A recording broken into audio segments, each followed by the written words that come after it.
काही दिवसापूर्वी महाराष्ट्राच्या विधानसभेत जितेंद्र आव्हाड यांच्या कार्यकर्त्यांच्या बरोबर पडळकर यांच्या कार्यकर्त्यांची फ्रीस्टाईल हाणामारी झाली होती।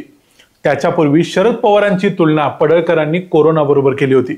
अजित पवारांच्यावर, शरद पवारांच्यावर ते अनेक वेळा खालच्या भाषेत जाऊन टीका करत असतातच, पण त्यात त्यांनी आज एक टोक गाठलंय, ते म्हणजे जयंत पाटलांच्यावर आणि त्यांचे वडील राजाराम बापू पाटील यांच्याबद्दल अपशब्द वापरून। ते काय बोलले ते तुम्ही सर्वांनी ऐकलं असेलच। ते काय बोललेत हे दाखवायची किंवा सांगायची आमची या व्हिडिओमध्ये इच्छा देखील नाही। एवढ्या महाराष्ट्रातल्या एका जुन्या नेत्याबद्दल इतक्या खालच्या भाषेत टीका करणं महाराष्ट्राच्या राजकारणात शोभत नाही। जिथं महाराष्ट्रामध्ये आपण यशवंतराव चव्हाणांचा वारसा सांगतो, त्या राज्यात गोपीचंद पडळकर यांच्यासारखे नेते संपूर्ण महाराष्ट्राच्या राजकारणाची पातळी खाली घेऊन जात आहेत काय, असा प्रश्न अनेकांना पडलाय। पण तरीही गोपीचंद पडळकर आता ज्या पक्षात आहेत त्या पक्षात मात्र त्यांच्यावर कोणतीही कारवाई होत नाही। सध्या देवेंद्र फडणवीस यांनी त्यांना अशी भाषा वापरू नका असं सांगितलं असलं तरी त्यामुळे गोपीचंद पडळकर यांना किती फरक पडतो हा प्रश्नच आहे। गोपीचंद पडळकर एक अग्रेसिव्ह नेते आहेत असं म्हणून त्यांना पाठीशी घातलं जातंय, पण ज्या ज्या वेळेला पडळकर स्वतः अडचणीत येतात त्या त्या वेळेला त्यांच्याकडून अशा पद्धतीची भाषा होते किंवा टीका केली जाते, हे लक्षात घेतलं पाहिजे। लोकांच्या प्रश्नासाठी किंवा लोकांच्यासाठी भांडताना ते अशा पद्धतीची भाषा वापरताना दिसत नाहीत। त्यावेळेला ते एका राजकारण्यासारखी भाषा बोलतात, स्वतः अडचणीत आल्यावर मात्र ते अशा पद्धतीची भाषा वापरतात। त्याचं झालंय असं, काही दिवसापूर्वी सांगली जिल्ह्यातल्या जत तालुक्यातल्या पंचायत समितीच्या शाखा अभियंता पदावर काम करणाऱ्या अवधूत वडार नावाच्या 27 वर्षाचा तरुण 2 दिवसांसाठी बेपत्ता झाला। त्यानंतर त्याचा मृतदेह 2 दिवसांनी कृष्णा नदीमध्ये सापडला। अवधूत वडार जतमध्ये काम करत असताना काही बिलं काढण्यासाठी गोपीचंद पडळकर यांचे स्वीय सहाय्यक आणि इतर काही कार्यकर्ते त्यांच्यावर सतत दबाव आणत होते, असा आरोप अवधूत वडारांच्या कुटुंबियांनी केला आणि त्यांच्या कुटुंबियांनी अवधूत वडारचा मृतदेह स्वीकारायला देखील नकार दिला। नंतर रात्री त्यांनी त्याचा मृतदेह स्वीकारला, पण अवधूत वडारने आत्महत्या केली नसून त्याची हत्या करण्यात आली आहे किंवा त्याच्या मागे काहीतरी घातपात आहे, त्याचा तपास व्हायला हवा, असा आरोप अवधूत वडारच्या बहिणीने आणि इतर कुटुंबियांनी देखील केला। हा अवधूत वडार हा मूळचा सांगली जिल्ह्यातल्या इस्लामपूरचा आणि इस्लामपूर हा जयंत पाटलांचा गड मानला जातो। त्यामुळे अर्थातच इस्लामपूरमध्ये कोणतीही गोष्ट घडली तर ती जयंत पाटलांच्या पर्यंत पोहोचतेच।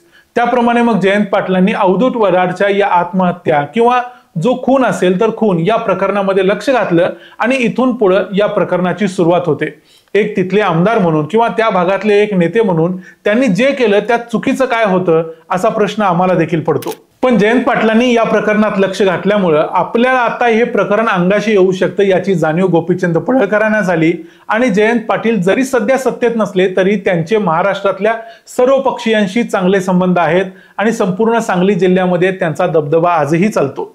सांगली जिल्ह्यातलं अनेक वर्षाचं राजकारण जयंत पाटलांनी केलेलं आहे, त्यामुळे सांगली शहर असो किंवा त्यांचा स्वतःचा मतदारसंघ असो, संपूर्ण सांगली जिल्ह्यामध्ये जयंत पाटलांचा वचक आहे। गोपीचंद पडळकर यांचा जत हा मतदारसंघ असो किंवा काही वेळेला त्यांनी जिथून खानापूर आटपाडीतून मतदारसंघातून निवडणूक लढवलेली आहे, हे दोन्ही मतदारसंघ सांगली जिल्ह्यातलेच आहेत आणि या दोन्ही मतदारसंघावर देखील जयंत पाटलांचा प्रभाव आहे। सांगली जिल्ह्यामध्ये जर उभारी घ्यायची असेल तर गोपीचंद पडळकर यांच्या दृष्टीने आता एक सुवर्ण संधी त्यांच्या समोर आहे, ती म्हणजे ते स्वतः भारतीय जनता पक्षात आहेत, जो पक्ष महाराष्ट्रात सत्तेवर आहे आणि गेल्या 15 वर्षापासून धनगर समाजाच्या नावावर ते निवडणूक लढवत असले किंवा राजकारण करत असले तरी मागच्या काही वर्षात त्यांनी हिंदुत्वाचा राग आळवायला सुरुवात केलेली आहे। म्हणजे जसे नितेश राणे हिंदुत्ववादी झालेले आहेत तसेच पडळकर देखील आता नव हिंदुत्ववादी झालेले आहेत, पण फक्त हिंदुत्ववादी होऊन सांगली जिल्ह्यातल्या राजकारणात त्यांना स्थान मिळवता येत नाहीये। त्यासाठी सांगली जिल्ह्यातल्या सर्वात मोठ्या नेत्याला हरवणं गरजेचं आहे, बदनाम करणं गरजेचं आहे। त्यासाठीच गोपीचंद पडळकर एवढ्या खालच्या भाषेत जयंत पाटलांच्यावर टीका करत आहेत। गोपीचंद पडळकर हे त्यांच्या भाषेमुळे किंवा वाणीमुळे किंवा त्यांच्या भाषण कलेमुळे अनेक ठिकाणी ओळखले जातात।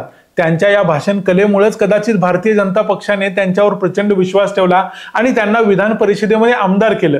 त्यांना बारामती सारख्या सीटवर अजित पवारांच्या विरुद्ध लढवण्याचा प्रयत्न देखील देवेंद्र फडणवीसांनी केला, जो खरं तर त्यांच्या कुवतीच्या पूर्णपणे बाहेर होता। पण तरीही देवेंद्र फडणवीसांचा गोपीचंद पडळकरांच्यावर इतका विश्वास होता की त्यांना वाटलं की ते अजित पवारांना हरवतील किंवा किमान टक्कर देतील। पण इथे एक गोष्ट लक्षात घ्यायला हवी, ती म्हणजे गोपीचंद पडळकर मागच्या 15 वर्षांहून जास्त वेळ राजकारणात आहेत, पण त्यांनी आजपर्यंत कोणत्याही विधानसभा किंवा लोकसभा निवडणुकीत स्वतः विजय मिळवलेला नाही। त्यांच्या दोन्ही मतदारसंघामध्ये ते दुसऱ्या किंवा तिसऱ्या, जास्त करून तिसऱ्याच नंबरला राहिलेले आहेत। लोकसभेच्या निवडणुकीमध्ये देखील ते तिसऱ्याच नंबरला होते। सांगली जिल्ह्यातल्या कडेगाव, पलूस, शिराळा, सांगली शहर, मिरज या सगळ्या भागामध्ये गोपीचंद पडळकर यांचा अजिबात कसलाही प्रभाव नाही। तरी देखील भाजपने गोपीचंद पडळकर यांना मोठी ताकद दिलेली आहे, कारण त्यांच्या मागे उभा असलेला धनगर समाज। पण गोपीचंद पडळकर हे भाजपची ताकद न बनता भाजपला अशक्त करायचं काम करत आहेत, असं भाजपामधल्या अनेक नेत्यांना वाटतं। दुसरी महत्वाची गोष्ट म्हणजे भारतीय जनता पक्षामध्ये अनेक निष्ठावंत नेते कार्यकर्ते गेल्या 30 वर्षापासून काम करत आहेत। त्यांना बाजूला करून भारतीय जनता पक्षानं पडळकर यांना विधान परिषदेवर घेतलं। त्यांनी केलेल्या प्रत्येक घोळामध्ये त्यांना सांभाळून घेतलं। त्याचवेळी भारतीय जनता पक्षाच्या निष्ठावंत कार्यकर्त्यांच्या वाट्याला मात्र आतापर्यंत सतरंजाच आले आहेत। ही गोष्ट भारतीय जनता पक्षाचे अनेक नेते मान्य करतात। भारतीय जनता पक्षाचं जातीय गणित बसवण्याच्या नादात भारतीय जनता पक्षाचा जो ट्रेडिशनल मतदार आहे, त्या मतदाराला गोपीचंद पडळकर यांची ही भाषा किंवा त्यांचं वर्तन किंवा त्यांचं जे अग्रेशन म्हणून सांगितलं जातं, ते अग्रेशन आवडत नाही। असं असताना देखील गोपीचंद पडळकर यांना प्रत्यक्ष मुख्यमंत्र्यांच्याकडून अनेक वेळा बॅक केलं जातं। यावेळी देखील मुख्यमंत्र्यांनी सांगितलं की मी पडळकरांशी बोललो आणि त्यांना सांगितलं की अशा प्रकारची भाषा वापरू नका, आणि पडळकरांनी देखील असं सांगितलं की होय, मला मुख्यमंत्र्यांचा फोन आला होता आणि मी काही इथून पुढे असं बोलणार नाही। पण ज्या पद्धतीने मुख्यमंत्र्यांनी ही गोष्ट सांगितली किंवा पडळकरांनी सांगितली, त्यावरून एवढं लक्षात येतं की यामध्ये कुठलाही खडसावण्याचा प्रकार झालेला नसून फक्त समजून सांगणे एवढाच प्रकार झालेला आहे। त्यानंतर देखील पडळकरांना जेव्हा पत्रकारांनी प्रश्न विचारले की शरद पवारांनी मुख्यमंत्र्यांना तुमच्या या गोष्टीबद्दल फोन केला होता, तेव्हा पडळकर म्हणाले की शरद पवारांनी मोदींना फोन केला होता का? मोदींच्या आईबद्दल देखील काँग्रेसनं किंवा आरजेडी पक्षानं काही टीका केली होती, तेव्हा शरद पवार कुठे होते? अशा पद्धतीनं सर्वासर्व करायचा त्यांनी प्रयत्न केला। त्यांच्या एकूणच या सर्वासर्वीवरून असं वाटतं की महाराष्ट्राच्या राजकारणात येणाऱ्या काळात देखील गोपीचंद पडळकर आपली ही नेहमीची भाषा वापरत राहतीलच, कारण तो त्यांचा नॅचरल गेम आहे। इंग्रजीमध्ये पंचिंग अबोव द वेट नावाचा एक वाक्यप्रचार आहे।